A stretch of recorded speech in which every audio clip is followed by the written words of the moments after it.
Hello, everyone. This is ZinoNation episode 42. We're going to call this one the Drones and Ship episode. Tonight we have Josh from Parks and Tech on with us, and he's got the PowerEgg X drone. Sorry, I always forget to mute it. That's my fault. I didn't mute. And we have Phil in here who just got the Zino 2 in last week. It has already put the unboxing up on his channel. So we're going to dive into that for a minute here. But I want to throw it over to my co-host for tonight, Bill, the drone reviewer, who's also got a little tidbit of news for you. Bill, how are you doing? I am doing excellent, Ron. I won't tell you that it was 82 degrees and sunny down here in Tampa today. I won't mention that. Okay. I didn't hear that. You didn't hear that. All right. This is literally hot off the press. I just, before getting on the show tonight, had a chat with customer support with GearBest. They told me the Zino 2s are on their way to them and that they will start shipping on the 14th or the 15th of this month. So that is hot off the press. I literally, just before I got on the show, I ended my chat with them. So that is definitely some exciting news. We're looking forward to that. And I'm really believing, I'm thinking by, first week of March, we should probably be getting them. Nice. Great update, Bill. Great update. Awesome.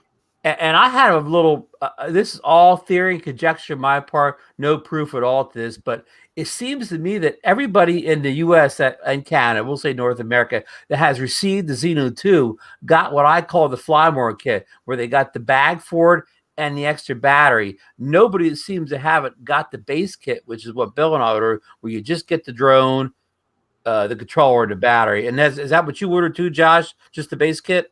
Just the base kit. Yep, that's all I got. So I don't think the base kits have shipped, at least not to North America.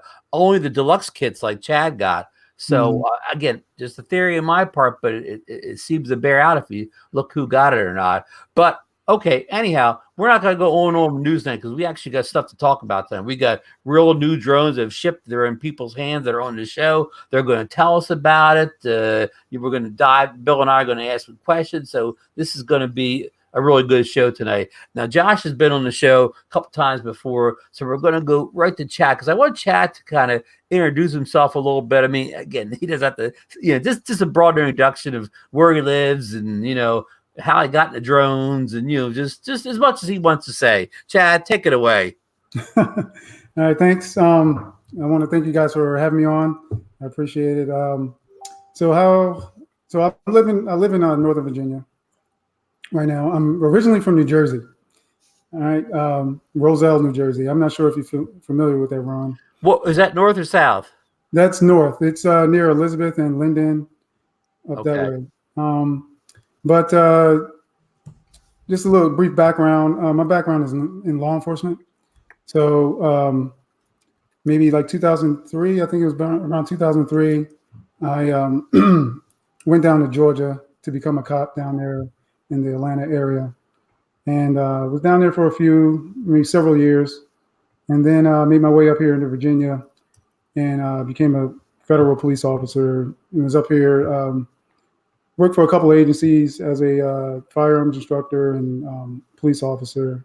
But now I work for the Department of Justice and was a former criminal investigator for Department of Justice. Now I'm an analyst.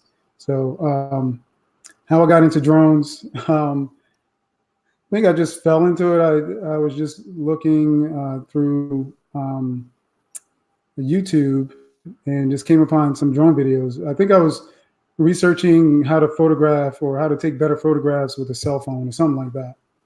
And just came upon the drone, started watching drone videos. I think the first one I came upon was Dustin Dunnell.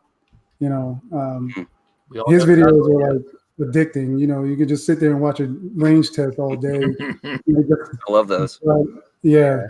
So, I was kind of amazed with that, like amazed with the technology and how far these drones have come and all the features that they have and the cameras and everything. So I just kept watching more videos. And then I just became so interested. I just wanted to get a drone. So I did some research on it. I didn't want to spend a whole bunch of money. So I was trying to research the best budget drone. And, in doing so, I came upon, Marcus's channel and a couple other channels, QC Guy's channel. And so I wanted to order a drone, get a drone. So I found the JJRC X12. I think Blue Skyver showed you his. Yes.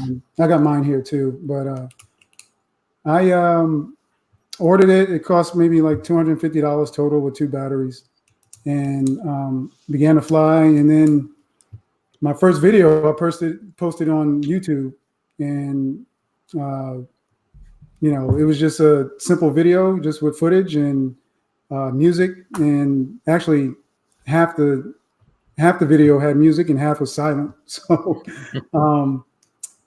and that was it. And then I quickly became, I'm not going to say I became bored, but I actually wanted more from a drone. I mean, even though the JJRC is a pretty good beginner's drone, I wanted a little bit more with more features and everything. And I ordered the FIMI X8. Nice. Yeah, the FIMI X8. Found a good deal on it. Again, through QC Guy. He had a good deal. Actually, he offered a nice little discount code from Banggood. And I ordered through his link and got a good deal. I think I got that for like maybe $420. And at the time, I think the retail was maybe close to $500. So that's how I got my FIMI X8. And that's probably about it. And then I ordered the Zino 2 and just got that on Friday. Well, it's funny you mentioned your JJRC. Blue Skyver told us that watching your videos inspired him to purchase the JJRC drone. Yeah. I've actually spoken with him, or actually chatted with him through. I see that he's in the chat room as well. But I chatted with him through my videos and stuff, and yes, he has a. He told me that, and I was just happy that someone liked my video or took value in my video. So that was all good. Always makes you feel good. Yeah. And even though we have you on here tonight to talk about the Zino 2, you have quite a series of videos on the FIMI X8, some great range tests that if you don't follow Chad Beats channel already, and I'll drop, and at the end of the show I'll drop his channel link in the show notes to get over there to the channel. But he does some great range tests, and the area we live in, Virginia by the water, is very scenic or whatever. I love that area where you do those range tests. Yeah, thanks. Yeah, it's Neepsco Creek. That's where in Woodbridge, Virginia. It's part of the what do you call it? Julie Metz wetlands. It's like a wildlife reserve or preserve or something like that. Mm-hmm. So I just found that out a couple months ago. I found that place from a couple of guys I fly with, who I just met a couple of months ago. I've only been in this community for like maybe a few months, actually, since October. I've been flying. Wow, you did all that in just a few months. Yeah, so that's impressive. Well, thank you for that great introduction. I mean, it fills a lot of us in on a little bit of your background and how you got into drones and where you live and are you pretty close to the ocean in Virginia? No, closest body of water is probably the Potomac.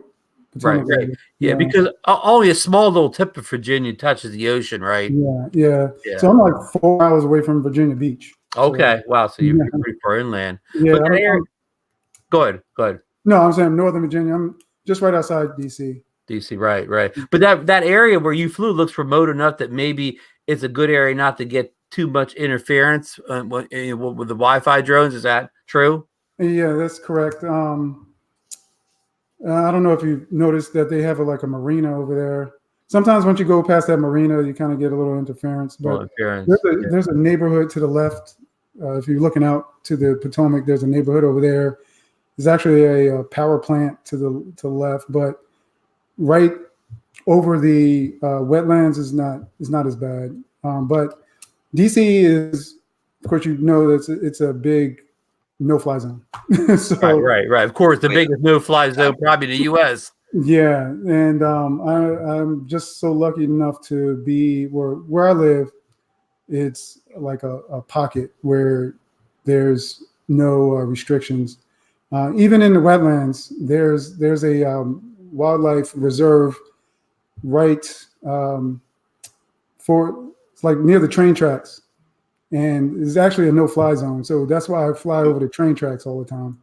Every time I go that route, it's like a little canal that I just fly straight through. So okay, well, I'm gonna ask a question. You're gonna say this for the next part of the show because I'm gonna go to Josh about the PowerEgg for a minute, and then we'll come back with you. But I know that the Zino 2 has the, I don't know if I'm pronouncing like the Lee's 2.0 transmission system, and Bill and I are hoping that it's it's more resistant to Wi-Fi interference than the typical Wi-Fi drones that we've been flying, like the Zino 1 and the FEMI and so on. But that's the question. Don't leave the show because hopefully Chad B has the answer when he comes back. But I want to go over to Josh. Josh has been on the show a couple times. He's introduced himself. He lives in the Pittsburgh area. He's real close to a couple other flyers that you hear a lot about. The QC guy and of course Brian Singleton. Brian Singleton, True Drone Reviews or whatever. You've flown together, so it's a hotbed area there for drone flyers. But what Josh has, he doesn't have video up on it yet, but he has ordered the PowerVision PowerEgg X drone, and he's got it on set tonight. We all heard a comment already. Look how big it is. It sticks almost like a spider. It is. I was quite shocked at actually how long the arms and legs were, on this thing. It's it's not as heavy, of course, as the original PowerEgg. That thing was just a monster. But it doesn't need to be because it's again not as heavy. It is still very well built. I really got to hand it to PowerVision, man. They do such an excellent job in terms of making their products. Everything just feels, like quality plastic. I mean, it's plastic, obviously, but it's quality. Like on a DJI build quality level. I'm gonna say no, and only for one reason, and that's because of the tops. These little, the little top cover and then the bottom cover, but that only might be because obviously they're designed to pop off and pop back on without a problem. So these are the cheapest feeling things on this quad for sure. Everything else is just incredible. I was actually shocked too. I don't know how many people actually have the original PowerEgg, but it comes with a case. The original PowerEgg comes with a really big case. One of the biggest things with that case, though, it didn't come with a handle, so it's really awkward to carry around. This one actually comes with a case with a handle. Oh, nice! So I thought that was pretty cool. Now this looks heavy. Is it heavy or is it pretty light? It's not very heavy at all. No, I mean it's pretty light. Even the arms and legs, you take those off, as the camcorder. It is still very light. It's very easy to hold. It's not definitely nowhere close to the the original PowerEgg by any means. But it flies really nice. Unfortunately I haven't flown it in the sun yet, as I was telling you guys before, and that's what's delaying my video. Well, and there's another reason too that's delaying my video. But I really want to be able to fly it in sunlight. And every single time we've had sun here in Western Pennsylvania, I've either been at work or whatever, and it was only for a short amount of time, but it's been raining or snowing or just cloudy and dreary. And a lot of my footage, I'm sure you might have seen a couple other videos for anybody that watched any other reviews on this, but the left side of a lot of their videos are actually blurry. And so it's only blurry in a distance, though. You know how a lot of the like action cameras or drones, they have that, I think it's called infinity focus, where it's able to focus pretty close and then of course far away as well. But it just gets blurry on the left side, and it's only at a distance. But up close, it's fine. The whole thing's in focus. Now, of course, that could also be because most people have been flying it in the cold. I haven't seen any videos where anybody flew it in warmer temperatures or anything like that. So, who knows? I think one guy I watched said something about PowerVision actually reached out to him and said that it might be something to do with the firmware, but I don't know if I believe that or not. That it being cold or warm, that definitely could possibly have something to do with it as well. So, we got a question from Drone Master. He's asking, did you get the waterproof shell for it, Josh? I did. Let me. I actually didn't take that out of the box. Well, I mean, I took it out of the box to fly it, but I put it back in because I didn't really have anything else to, Oh, so wow. it has been flown in the rain. Not a torrential downpour by any means, but it was a light drizzle. So we are actually supposed to get rain here in Pennsylvania all this week. So I might take it back out again if it's pouring down rain just to try it out. That's a big advantage to get it out in bad weather with your other drones have to stay inside. Yeah, and I mean, to be honest with you, I'm kind of more of a fair weather flyer. This is the only thing that I've ever taken out in the rain. But what I found was neat, and of course you'll have to make sure that you have at least a water resistant phone. The transmitter itself is water resistant. It's not waterproof by any means, but it is water resistant. I don't know if you can see, but it's got this little like rubber coating on the sticks here, which I think is cool. Oh, nice. Everything else about it's again extremely well built. Well, Josh, how does it handle the wind? So, I haven't flown it in conditions that were really, really windy yet, so I can't really say or answer that completely. I would imagine because of how stable and how fast this thing is that it could probably handle it pretty well, but I can't say for sure one way or the other. That's one of the things down here in Florida. I mean, everybody talks about, this and that in Florida, but I think the number one enemy that we face in terms of being able to get a drone up is wind. I mean, we had a stretch of like 2 or 3 days in a row. We had wind gusts 45, 50 miles an hour. And I mean, it grounds everything. It's beautiful sun outside. It's like 65, 70 degrees, but the wind, it kills it. You can't fly. I can only imagine. I mean, just looking at this thing, I think too with like once you attach the I don't know what you want to call them, skids or floats, or I've heard them called a ton of different things, pontoons, that allow it to land on water. With those, I could imagine it probably would not handle the wind well, just because that's more more drag. I would imagine too.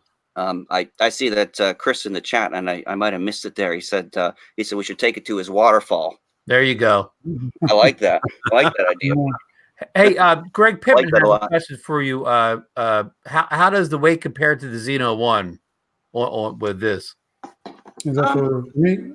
Or that? Okay. In terms of the PowerEgg X, I would say, I'm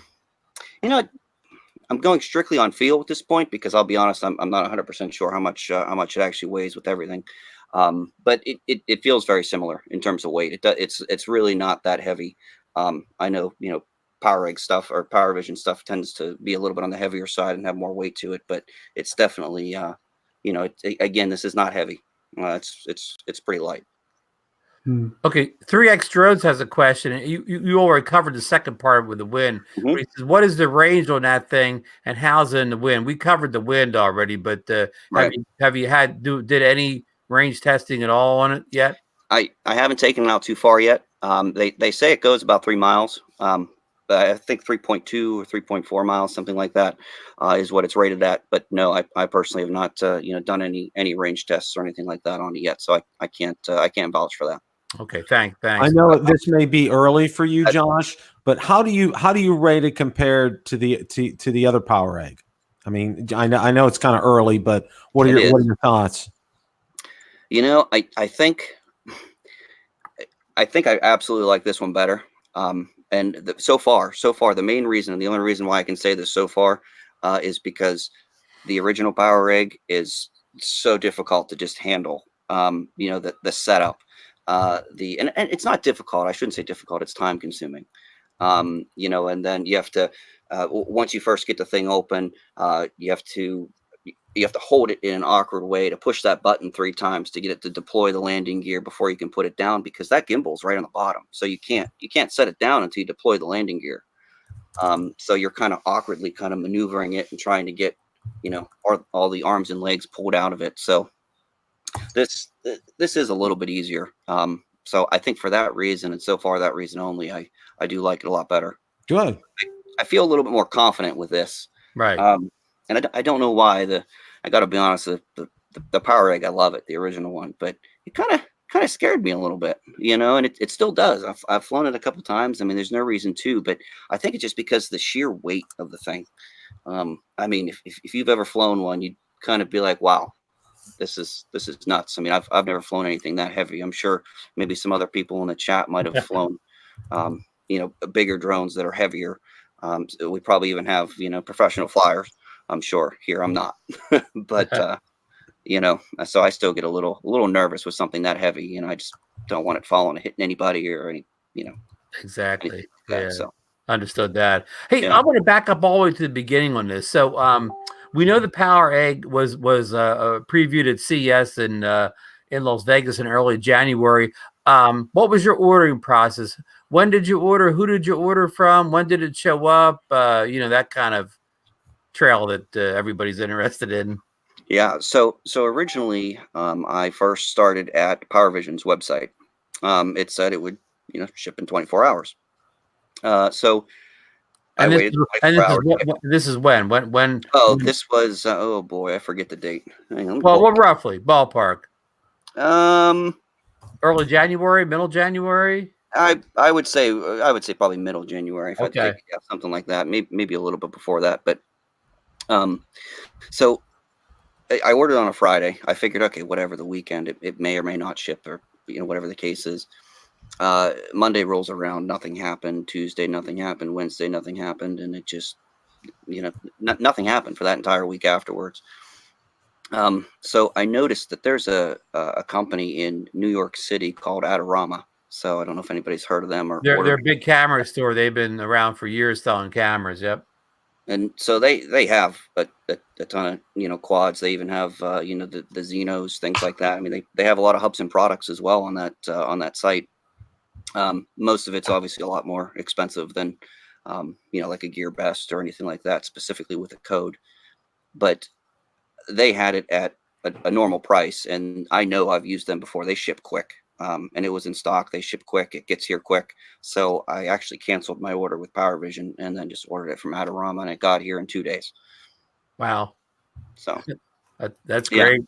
That's the way. A big difference. That's who I got my first drone through, was Adorama. Nice.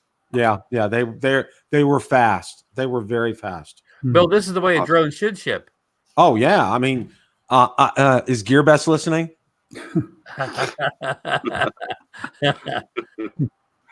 But no, I mean, we've I think, have you seen any more questions I've missed about the PowerEgg drone in the chat? I haven't seen any. I saw Brian. Brian agrees with me. I know he has the original PowerEgg, and he said the original egg is very cumbersome, and I agree completely. You know, he was actually the first one that showed that to me. That when we went to meet up that first time, he had that in his trunk. And man, that thing was just a beast. I mean, just seeing it. What was it? See, was his car sagging in the back? it might have been.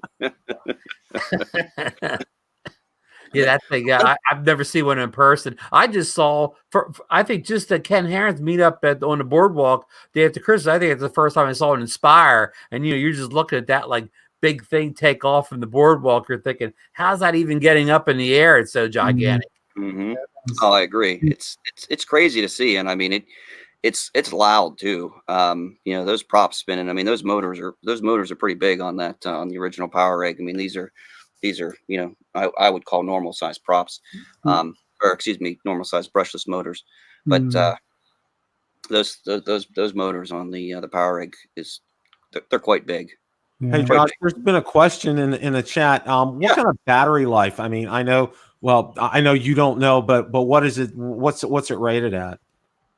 You know, I've I've flown it for like, what was it, 20, I don't know, 20, 21 minutes without a problem. And I still had some battery life left. But you know what? I'm not 100% sure what it's rated. And I'm looking around because I thought I had the box somewhere. And I apologize that I forgot what that was. Mm. I have the box all the way over there. I want to say it's like 25 minutes to a half an hour, if I remember correctly. Okay. Well, that's pretty good. I mean, if you're, I look at it this way. If I'm getting if I'm getting like around 4 minutes away from what's advertised, I think it's pretty good. That's kind of good for me. Yeah. What kind of sensors does it have? So that's a very good question. Very, very good question, Chad. So it has, it's got two vision sensors in the front, for obstacle avoidance. But you know what I don't like, and here's something I don't like, and you guys will see this in my video too, is that when it's in active track, following you or whatever, they disable these. Oh yeah. Which I thought was kind of weird that those are disabled in active track, and I can't imagine why those would be disabled. I mean, the tracking on it's incredible. I mean, it hasn't lost me, and for all the tests that I've tried to put it through, but the fact that it can't, avoid obstacles and follow me at the same time is what I thought was kind of strange. But it does have obstacle avoidance then. It does. Okay. Yep, it's got the two sensors in the front, so if you're flying and it's not in active track, and you get it close to something, that beep is really annoying. It's very annoying. Hey Josh, how's the app with that? So the app actually uses a version of some of their underwater drones that they have, which I thought was kind of strange. And I mean, personally, I like the app. I'm actually a big fan of when companies make a separate app for each device that they have. So them combining it kind of isn't the best, at least in my opinion. But I mean, I haven't had any problems. It hasn't crashed. And I mean, I'm on Android. I only use Android devices. I don't use, Apple, iOS, or anything like that. So I can't speak for Apple by any means. But I haven't had any problems with the app. It's very easy to use. Yeah, I mean, it is. It's easy to use. If it's your first drone, it'll take some time to, get used to. I would highly recommend playing around with it. Just the app, I should say. Yeah. Anyhow, but it is very easy to use once you get used to it. Cool. I know you've flown in some bad weather, so it's hard to tell because again, we talked about poor blue sky route flying and all that snow. But even with that being an account that you've flown in some cloudy bad weather, how have you been happy with the video you've seen from the memory card, or let me give you a two-part question: the video from the memory card, and how does the FPV feed look on your phone? Like, is the transmission really clear? Is a two-part question. Yeah, so I'll start with the FPV on the phone. So it looks great in my opinion. I don't really expect much though personally. I have to let you guys know, of course, where I come from first in terms of FPV, and I don't really expect much from that. I'm more interested in the video straight off the SD card. It is very nice. In terms of FPV on the screen, it looks to me like it's pretty high quality. I mean, it's not pixelated or anything like that. I think they rated it at HD 1080p transmission is what they rated as. I don't know if it really is or isn't, but it looks nice. I can see it. I haven't had it really drop out on me, but then again, I also haven't had it out too far because the weather hasn't been all that great when I flew it. I really don't want to lose it yet. so I've been kind of cautious. Yeah, it's the same way here in Virginia. Yeah, it's going to be rain all week. That's what we have here too. It's terrible. And the one thing I got to say too, and this goes back to Ron's question about the video quality.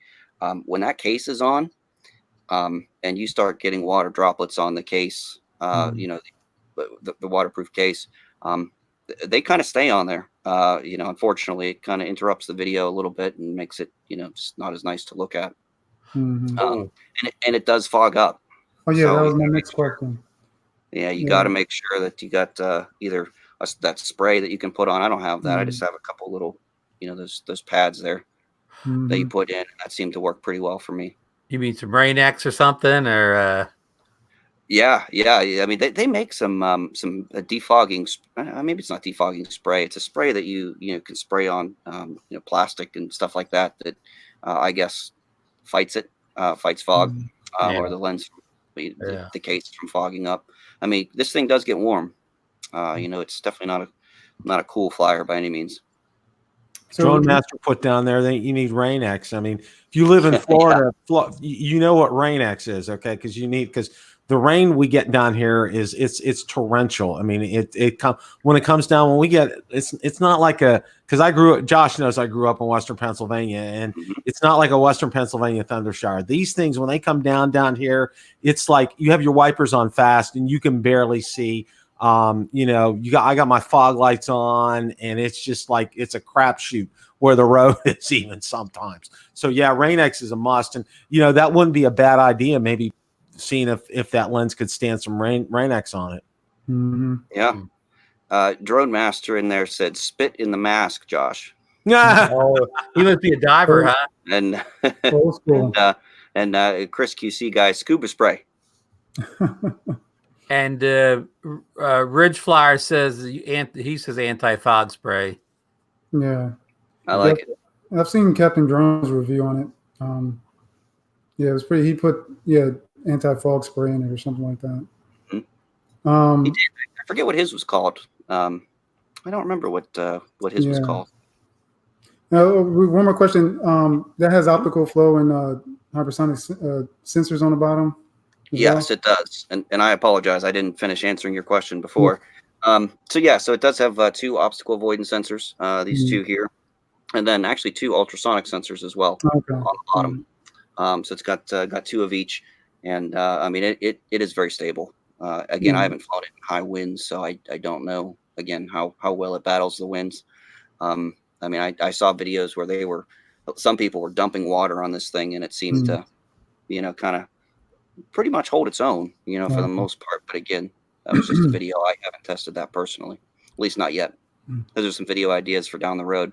Right. Lots you can do with this one. I checked the camera specs on the camera specs. Look pretty darn good on it. I mean, for they look 4K 60. Yeah, just right there for the price. Bill, I'm going to ask you that question. With the specs that the PowerEgg X has at the $899 base price, I'm going to say that it seems like you're getting a fairly little drone at that price with the specs. What's your assessment, Bill? Yeah, I mean, with that $899 price, and let me ask a question to Josh. I assume that does not come with that waterproofing kit. Is that correct? Correct. No, you're correct. How much additional is that waterproofing? It was $1,250. Okay, it's $1,250 with everything. So yeah, so you're looking at $350 more. I think that's a reasonable price. I don't think it's overpriced. The only thing that I'm hearing so far out of everything that I've seen, and I know I've watched Captain Drone's videos, and I'm looking forward to seeing yours, and everything that I'm hearing is the fog issue and water on the lens kind of a thing. I think those are the only 2 things that I'm kind of hearing right now that would cause me to maybe pause just a little bit. But other than that, I think it sounds like a great drone. It sounds kind of like they did their homework from going from the first PowerEgg that you had to this one. That they made things a little bit more straightforward and easier to set up. But I would also say, I'm going to ask you, Bill, since the Mavic Air has gone up in price at $899, is this the cheapest drone on the market that features obstacle avoidance? Could be right, Ron. You could be right. So it sounds like it's a lot of value packed in that thing, even if you have no interest in the waterproof thing. And of course, the foggy lens and all that doesn't. If you're not buying a waterproof kit, that's the kind of conversation's out the window too. So if you just want a drone to fly like in good weather, like most drones at $899, that seems like a solid value there that stacks up against the current competition very well, or maybe at the top of the heap. Yeah, I think the only thing is, it's going to be great when Josh can get it out and get some great videos, especially with some sunshine. And I know that's going to be far and few between in good old Western PA. That's for sure. But when more get this drone, I know Captain Drones, Steve's had it out, Josh has it now. and some others get it out and get some videos out there, I think it's gonna really help that drone sell, and I think it's gonna sell pretty well. That's a good price point for what you're getting. Yeah, real, and yeah, I imagine Josh, come as we move into whatever mid-March and April when spring really arrives in our area of the country, he'll really be able to start doing some stuff with that thing. Oh, absolutely. Yeah, I can't wait to get this out to back out to the abandoned golf course and a couple other places that that I've marked to try to check out, as well, to try to fly at some different locations and try to mix it up a bit. You need to set up a video where Brian shows up and you've had both the eggs in the same video. That's a great idea, Ron. I didn't even think of that, but that's a great idea. I agree. Get both of those things up in the air, have them both filming each other. That'll be that'll be what do you call a high view video, whatever. That's cool. I see we have Bermuda Bob in the chat here. That's what's it has BC and the FK Bob, Cindy, and the Foster kids, Bermuda Bob. And yeah, Bob's he got the Zino 2 in a little bit more than a week ago, but I know like he was on the show last week. I don't think he could make the show last because he had to take his wife to the hospital, but I believe she's doing much better now. And he got a chance to fly the Zino 2, and he posted a little video in the ZinoNation Facebook group, so you may want to check that out. But I'm going to segue into the Hubsan Zino 2 now. Chad, well, let's start from the beginning with the Zino 2. Who did you order from? When did you order, and when did you receive it? So I ordered through GearBest. Ordered on December 14th, and so like everybody, waited a long time to hear something else, and I got a shipping notice. Actually, I think I was watching a show, one of your ZinoNation shows, and I commented that I got a shipping notice and didn't hear anything from GearBest. But I got a shipping notice on, what date was that? January 11th, and then it actually shipped out on January 12th. And I didn't hear anything for like 2 or 3 weeks or 2 weeks or whatever. And then finally got a notice saying it arrived in California, and then still take another week for it to get here. So, but yeah, let's see here, January 31st, that's when I got my confirmation that it arrived in the U.S. Well, what date was that? January 21st? January 31st. 31st. Yeah. Okay. Yeah. And you received it a couple days later? No, I received it like a week later. It took a week to Okay. get it from California. It took the long route, whatever. But I got it on Friday. And actually, when I got it on Friday, that's when I did the unboxing. And we love that unboxing. Oh, thanks. That was It's a great video. Yeah, well, a lot of us are calling it the best unboxing ever. Really? Yeah, it was. It was good stuff. Thanks. Yeah. But I actually flew it yesterday. My kid's been sick all weekend, so I wasn't able to get. It was like the only 2 nice days we're going to have this week, or in the last 7 days, was this weekend. But I was unable to get out to the field. So yesterday, I just decided to go out in late evening to actually put it up and make a video. So a video on that should be coming out maybe the next day or so, whatever. I have to edit it, but yeah, I flew it, the maiden flight, whatever, and just getting used to the controls and everything. It's pretty good. To answer your question, I don't know if you want me to answer that question that you asked earlier. Go ahead, Chad. Answer, please. Yeah. So, yeah, I flew it in the neighborhood, and I got a very densely populated, area. So a lot of interference, and it actually did well compared to the FEMI. If I go out maybe 1,000 meters or something like that, or 1,000 feet, I forgot what it. The FEMI will break up real bad. The FEMI doesn't do well with interference, and with the Zino 2, actually I got it right here. With the Zino 2, it did pretty well. in that interference. And actually, I didn't want to really change it into a range test because I could have went further than I actually did, but I decided just to turn around. But in the video, you'll see it. The FPV, breaks kind of, got a little bit distorted, but then it picks up after you get to, past a certain point or something like that. So, right. But yeah, this is so far it's nice. Like I said, I only got one flight out of it, and it's pretty good. Well, what's your impression to here, Bill? That the image transmission signal is better than what we have seen from some of the other Wi-Fi drones. What do you think, Bill? I'm sorry. What was that, Ron? I said it's exciting to hear that the transmission signal is a little bit better than like the FEMI and some of the other drones in that class have been before. Oh, definitely. That's some great news. And that's one of the questions that I wanted to ask Chad was about that. And I think that's great. And I think that's something that we're looking forward to. I mean, did you record it to an SD card, Chad, and download it and look at your video? Yes. The video is good. I recorded in 4K, 60 frames. The video is nice. Like I said, it's in the evening. So it was around twilight, maybe right before twilight or something. The sun was just going down. And it took like one picture and then also did a video, and the video was nice. Good. No horizon issues at all? No, I couldn't really tell if it was the landscape or if it was the gimbal, because this area is not completely flat. So yeah.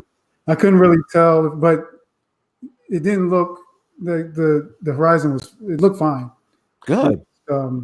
You'll see in the video.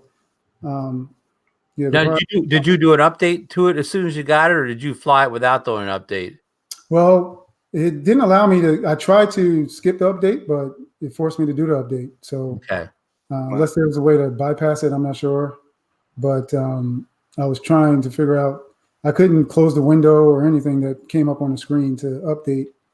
So I just went ahead and updated it because I wanted to actually do the maiden flight without the update to see, test out the gimbal, and check out the horizon and all that stuff. So, right.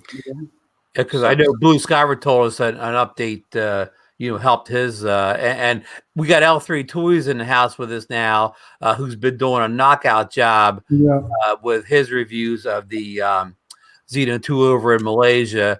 And I think he also did the update, and it really fixed his horizon issue also. Mm-hmm. Hey, Chad, I got a question for you. How long did that update process take for you?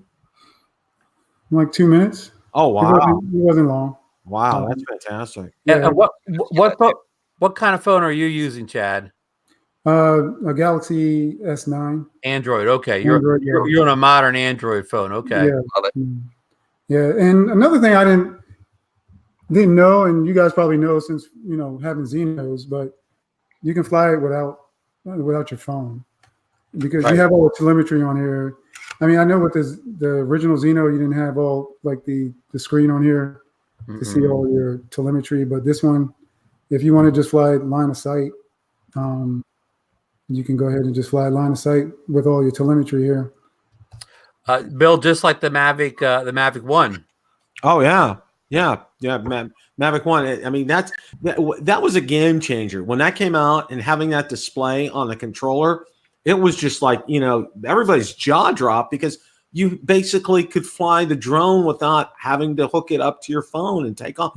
It was a game changer when I got it. I was just mesmerized by it. Mm-hmm. Yeah, it's good to see. It's good to see. I guess this is the first. I hate to use the word.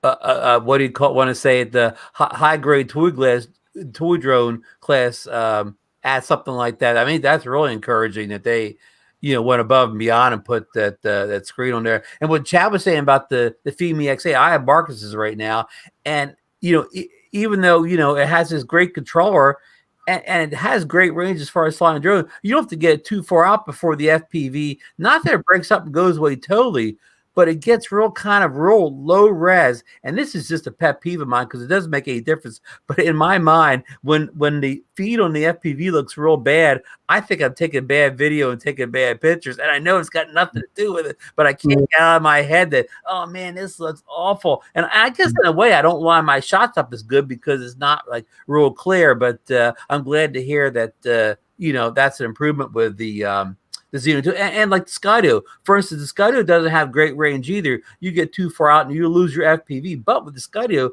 that FPV is crystal clear, like at least 1080p, and it's crystal clear until you lose it. It's no like break up and get all fuzzy for a long time. You either have it or you don't. When you have it, it's crystal clear. So when you're filming or taking a picture, I mean, it looks wonderful. So there's a Johnny Drone Flyer had a question for Chad. He says, "How is the screen on the controller?" The screen is crystal clear. I know I showed you in the unboxing, but it's clear. I mean, you can see everything with no problem, even in like sunlight. That's a big question. You can see it in the bright sunlight. Good. I'm not sure. It's LED, I guess. Yeah, LED screen. So it's pretty cool. And Bob says the same thing. Controller feels better also. Not as great, not much better than the Zino 1 controller. Good to hear. Yeah. Chad, I had a question here for you. Going back to the updates on the Zino 2. So you have you had no problems in it at all. You said it took just a couple of minutes and so forth, and you were good to go. I saw a couple of comments, not in the chat here tonight, but just reading in some of the other groups that some people it hangs up on for a little while. I know, Chris, the QC guy, he ended up bricking his, not because of the app update, but because of I guess he tried to do the update through the computer. Have you tried anything through the computer, or you did that one from the phone, right? Yeah, I just did the one from the phone. After seeing Chris's video, I was like, no, I mean, I wasn't going to try it. So, no, I haven't done it through the phone. I mean, Chris, I was just reading right now. Chris said there is a way to bypass it. Update past the second. Yeah. Yeah, there it is. Yep, right there. Now. Yeah. But yeah, no, I didn't try it. Gotcha. Can't blame you. So for right now, just go with the phone update. It seemed to go well for you. Yeah, it did. Awesome. Well, that's good to know. So I guess I'll ask a question to both of you guys, and go in any order you want to. Like between the Skydio 2 and the PowerEgg X, so far, I mean, it's early days for both of you. You've got one, you've got one flight in Chad, and you've only got a couple flights in. What are you kind of most impressed about the drone so far? And on the flip side, what are you a little, I don't know, iffy about, so far, or whatever, give me a positive and a negative, I guess I'll ask. You want to go first? Yeah. You, me? Okay. Yeah. About the Zino. So, about the Zino. So this is my first Zino, so I haven't, I never had the original Zino, so I can't compare it to that. But what I like about it, the stability. I put it up in the air yesterday. From seeing old videos of the other Zino, how it kind of floats all over the place. This is like rock solid. Yesterday it wasn't too much wind, so I really didn't get a feel of how it would react in the wind, but it was stable and it locked in when I flew it. The negative, I don't know if I came up with a negative yet. I haven't really, flown it too much. No, well, that's fair. You don't create one if there's not one. Yeah, I'm not going to create one. Yeah, but I haven't found any negatives yet. I mean, I like it so far. Until I get to, I'm going to do a more detailed review on it, with like a speed test and how it handles and all that stuff. I mean, one thing I can tell you that I know Blue Skyber mentioned it, that it's very, very responsive. and the slightest touch on a control will, get a response from it. I mean, you'll get a response from the aircraft with just the slightest touch. And so flying full, like yesterday, I have to get used to the controls, because on a FEMI, you can actually push the sticks a little further before you get a response from the aircraft. But with this one, it's like the slightest touch, you're off to the races. So, and the sport mode button actually works on this one. You can switch it between. I haven't used sports mode yet, or the other film mode, but yeah, I mean, it works, it functions, but I haven't used it yet. Good. Just a hint here before Josh talks here. Probably if you made a video where you compare the Zino 2 to the FEMI X8, I bet you that video will explode. Don't you think, Bill? Oh my gosh, that would just that would just knock the socks off. That's on the drawing board. It's in the works. So well, see, I did a great series, Chad. I compared the Mavic 2 Pro and the Phantom 4 Pro V2.0.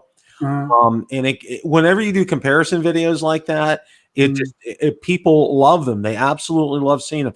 I did like a range comparison, video comparison, battery life comparison. People love those kind of videos because it shows in black and white. This drone is so much better than this drone, or they're pretty close and pretty even, kind of a thing. Mm-hmm.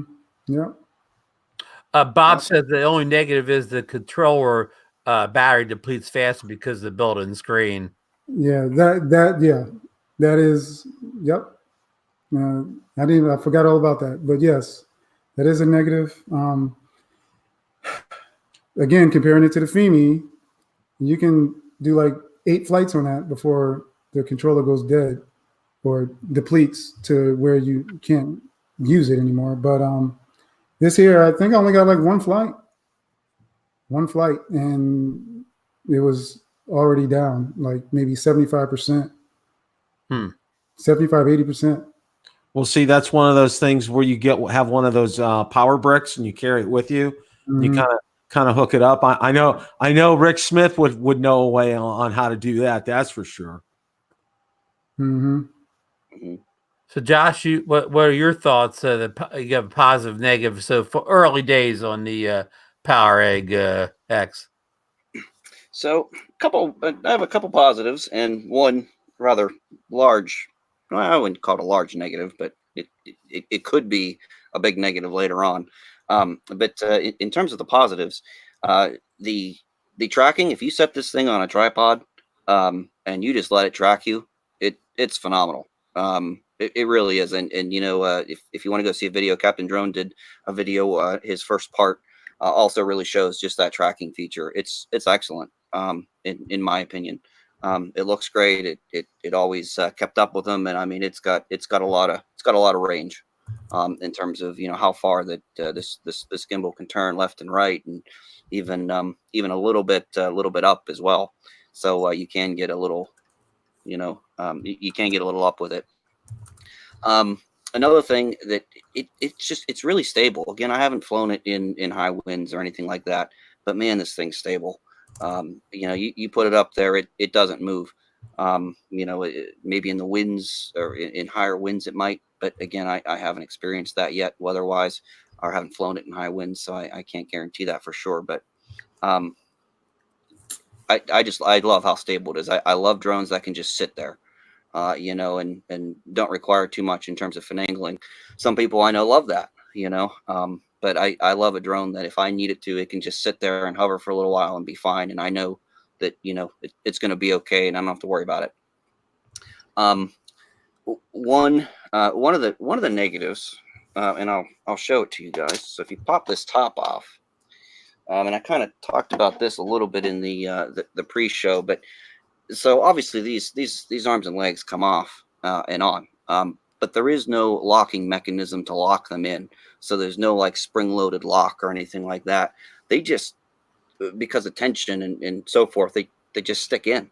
So again, I don't think you guys can see this, but I showed a little bit closer in the video, which again will be coming out soon. But I'm just afraid that if you're somebody that really likes to take these on and off all the time, there could be an issue later on with this connection. I don't know that for sure. I haven't used it enough and I haven't taken these on or off. But the fact that it doesn't lock in kind of concerns me a little bit. And I don't know why it concerns me as much as it does. I guess it shouldn't. But there's just more things that could potentially go wrong. That's all. More parts. I mean, I love how versatile it is, that you can take these off. You can set it on a tripod. You can use it as a handheld camcorder. But this just scares me a little bit. That's all. That nothing locks these in. Again, it's just pressure. And I mean, you probably can't see it again, but yeah, you just push it in and hope it stays. And it does. I mean, I've flown it a couple times and I've had no problems. But it's just something that worries me. Right. So 6 months from now, we want you to report back on how the legs are still going in there and staying in there, right? Absolutely. Oh, yeah. Absolutely. Yeah, for sure. For sure. Well, Bill, I think we've started 2020 off with 2 very good drones so far from what I've seen on the show tonight. I agree. These are, both of them have their pluses and very few negatives, if any, on both of them. And the price point, especially the Zino 2 for what you get for, if you bought it at $399, being able to shoot 4K at 60 frames per second and having the range and the stabilization and the updated controller and it sounds fantastic. And Josh's PowerEgg, it sounds like a leapfrog over the first one. And excited to see more video from him on that, and having that waterproofing kit, and is phenomenal that they came up with that. I think it's going to sell well. I think it's going to be great. I'm looking forward to seeing more video from it. And both these drones have 4K 60 video, correct, Bill? Josh, do you know? I'm not sure about the I think you said that, right? PowerEgg does film 4K 60. Okay, wow. I mean, for $899, it's seriously. And obstacle avoidance. Yeah. Mm-hmm. Yeah. I mean, these not only these good drones, but they're good values in drones for people that don't have the $1,500, $2,000 to spend on a drone. I mean, these two, both of them, I'm going to call them affordable drones for what you get. I mean, they're very capable drones of going out and taking good study, 4K video, good frame rates, and both of them are fully featured. And both of them, you can actually order it and get it shipped. Oh, yeah. I mean, and this is something that I wanted to bring up to everybody. And, because I know Ron, I don't know about Chad and Josh, but, Josh has a Mavic Mini. Okay. The Mavic Mini, because it is really the Zino 2 Hubsan is comparing the Zino 2 to the Mavic Mini here. Okay. And, the early returns for me is, I'm starting to see, I mean, especially from what I've seen from L3 Toys, Blue Skyver's had some great videos, but where he's at in Malaysia, there's been a lot of color and a lot of depth and a lot of clarity. And looking at some of those videos, it's just jaw dropping what we can do with that. I mean, not to slight the Mavic Mini in the least, but for $399, I mean, you're getting 4K 60 frames per second, and you don't get that with a Mavic Mini. So, the Mavic Mini could have found its match. Yeah. Yeah. I mean, unless you need the 249 grams. I mean, the Mini's always going to have everybody on the 249 grams. But we definitely have good choices. We have a selection of choices now at affordable prices. We sure do. So, can I touch upon one more thing about the PowerEgg X that actually Greg Pittman reminded me of in the chat? I see that he had to go. I don't know if he's still in there or not, but he had asked a question earlier after I was talking about the PowerEgg X, but he brought up another really cool feature that, to my knowledge, no other quad has, and that's the ability to record audio direct to the video on the SD card. Oh, really? Guess what else does that? The Skydio 2. Oh, it does. Yeah, but you have to do this thing where you have to save it off before you like when you land the Skydio 2 and don't turn it off, you have to like kind of save it in the app or whatever. You hit the add a button and then you hit another button. It says like process, and that embeds the audio into the video that you awesome. recorded. Yeah. So I'm glad to hear that the PowerEgg has it. That is such a great feature. You don't have to, when you're out making your drone review videos, you don't have to have all this separate audio gear going on. I agree, and that's my biggest thing sometimes is fumbling around out there with audio and external mics and wires and all that jazz. So I think that's something that's a little bit different, and I think that's cool that it's on the Skydio too as well. I didn't know that's not one. Yeah, I didn't know that either. Michael Barrington told me about it, and I just did it for the first time recently or whatever, and it's nice. a great little feature. Yeah. Cool. That's good to hear. Chad, do you have any final thoughts or for the evening or anything you want to bring up? No, well, I know there's been a lot of people saying that they want to cancel their orders and all that. And I mean, my thought, I wouldn't cancel the order. I know, I'm not sure other people's situation and if they have to have a drone right away or if they already have a drone and maybe they just, like me, I had the FEMI. I really didn't. I mean, I could have waited. I would just let that money sit in at GearBest and just waited for it. I know eventually it will come. I mean, if it would have been too long, then yeah, I would have canceled it. But I think it's worth the wait. From what I've seen and what I've experienced already, just with the one flight, I think it's worth the wait. So, and like Bill said, he got notice that they will be shipping, or they should be shipping, on the 15th. So, just sticking there with it. I'm just, whoever's out there right now listening, but just stick in there with it, and I think it's well worth the wait. I think that's good advice. I'm going to take your advice, and I'm not going to cancel my order. Bill, are you staying hanging in there too? Absolutely. I want to give a little promo before we go here. Tomorrow night at 8 p.m. Eastern Standard Time, I want you to go over to the Bill of the Drone Review channel tomorrow night. He's going to have Josh on with him tonight, so they're probably going to get even more in depth on the PowerEgg drone, or maybe hit some stuff we forgot about tonight. So I'm sure that's going to be a show you won't want to miss. And then Wednesday night, 8:30 p.m. Eastern Standard Time, go over to Bill Thompson's show on drone therapy, coast to coast drones, and check out that show. I'm not going to be on either of these two shows. I'm going on a little vacation, and I'm going to be in a hotel for the next couple of nights. But I'm going to maybe try to tune in from my iPad, catch a little bit of them in the chat or whatever. So I'm sure they're going to be great shows. Bill, do you have any final thoughts for the evening? Well, it was great having both Chad and Josh on tonight, and Chad has an open invitation when he's available to come on Rotor Talk Live. We'd love to have you on. And obviously, by then you'll probably have some footage. So I think that'll be even more of a huge plus. And I got a kudos to Chad for finding Prism Live. Oh my gosh, it has changed my life. Okay. I got big, huge kudos to you, Chad, for finding that. And, I got it ironed out. And what I ended up doing was I put my phone in my tripod and I used my OTG cable to run into the controller, so I could not be having to, look at the controller and be looking up and down.